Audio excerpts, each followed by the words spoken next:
All right, good afternoon. I'm happy to be here and happy to see each and all of you. Thanks for coming. In this presentation here, we're going to go quickly over to share results of this program that we call the PRRS Outbreak Management Program, results from phase 1 at least. And it's a program here that's put together in partnership here with leadership from Giovanni Trevisan and Rodrigo Paiva, a graduate student working here with us. And what this program consists of, it's basically to go after breeding herds that went through a PRRS outbreak, and then shared with us some details on what demographic characteristics, immunologic solutions applied, some information on pig flow, right? We collect that information on how they manage the PRRS outbreak. And on top of that, we collect information on productivity changes following the PRRS outbreak. And the last bucket of information is the whole genome sequencing. Giovanni is going to have a presentation later today to go deeper on that bucket. But anyways, we collect that and try to associate there the viral properties associated with the metrics that we collect. And those metrics are time to low prevalence, defined here for the purpose of this project as time it took in weeks for the herd to achieve 8 consecutive negative results by PCR in processing fluids. And so we call that time to low prevalence. And when we compare with the median time to reach that low prevalence was about 36 weeks. If we compare to a cohort that we did 10 years ago with 60 herds, and this time shifted up. And one of the reasons may be because of processing fluids, family fluids, some more frequent testing, and so better herd sensitivity. It may also be because of there's some evidence that the PRRS virus has changed between now and then. We're going to go back to that in a bit. The other metric that we collect is time to baseline productivity, defined, long story short here, as time in weeks it took for the herd to recover the same level of productivity, measured as number of pigs weaned after the PRRS outbreak. And the median time was about 22 weeks. When we compare to that same cohort 10 years ago, it also went up.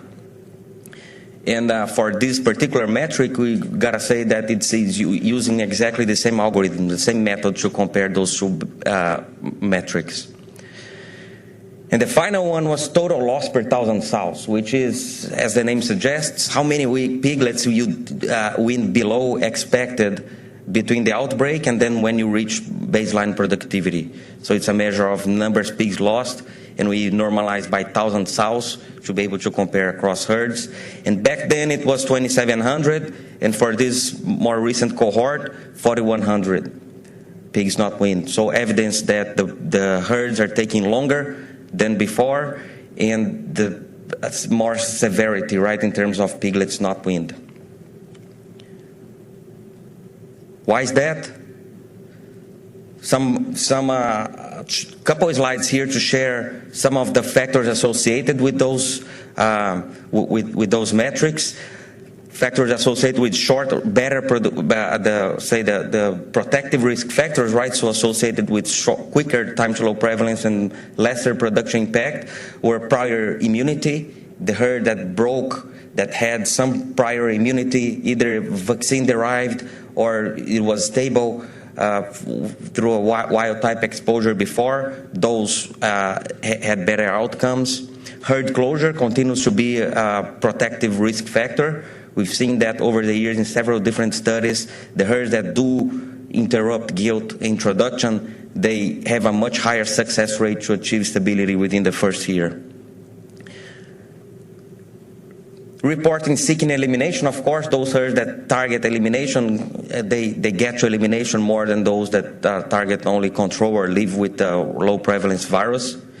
Deliberate whole herd exposure, that goes along with herd closure. So the herds that are deliberately exposing either to the vaccine virus or wild type, they are reaching time to stability and quicker and having less production impact than those herds that are relying on natural transmission of the virus. As we've seen before, herds that use MLV as method of exposure, they have a shorter time to baseline production, less production impact. and the herds that use live virus inoculation, they achieve they achieve low prevalence quicker. Batch farrowing system was associated with better numbers. No surprise here. So the herds that are batch farrowing, lower time to low prevalence, lasting production losses. Time to initiate the biomanagement practice in the herd, the sooner the better. Some herds wait until week 20 or so. Some herds start right away. That's also not a surprise because that prevents virus transmitting between rooms and over time. And the PRRS genotype, let's dive in more into this. This is the final slide here, talking about the PRRS virus itself, so viral characteristics associated with those better outcomes. Farms having relatively higher genetic variability, meaning 3 or more PRRS virus detected, unique viruses detected, had a delayed time to low prevalence compared to herds dealing with 1 or 2 viruses only, based on whole genome sequencing. If you have more questions on that, I'll ask you to reach Giovanni. Farms with less number of viruses detected, they also had fewer piglet losses. And recombination was an important factor too. Farms with no recombination events detected had a lower impact in productivity compared to those farms that had a lot of recombinations, or farms again with more genetic variability in the whole based on the whole genome. So with that, we'd like to acknowledge that the funding sources for this phase 1 for the POMP project. Funds came from the National Pork Board and IPPA, and a lot of support from Iowa Select Farms to support Rodrigo as a graduate student. And I'd like to share here a picture that we took recently here, most of our graduate student team, with Dr. Roy Scholes. I was recently nominated as the Roy Scholes Professor in Swine Medicine. I'm really proud of that. And here, I'd just like to share that great moment we had with Dr. Scholes himself here in his ranch a few weeks ago. So with that, Chris, I'm before the timer here.